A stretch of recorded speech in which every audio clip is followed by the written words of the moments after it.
தமிழக வெற்றி கழகம் 2026 அரசியலில் ஆட்சி என்பதா ஆருடம் என்பதா?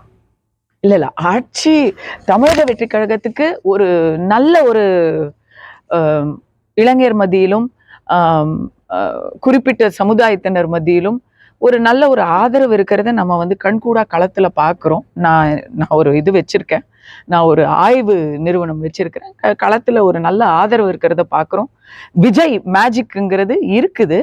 ஆனா அது வந்து அரசியலும் சினிமாவும் வேறு வேறு என்ற புரிதலையும் மக்கள் இடத்துல நல்லா ஸ்ட்ராங்கா பார்க்குறோம்.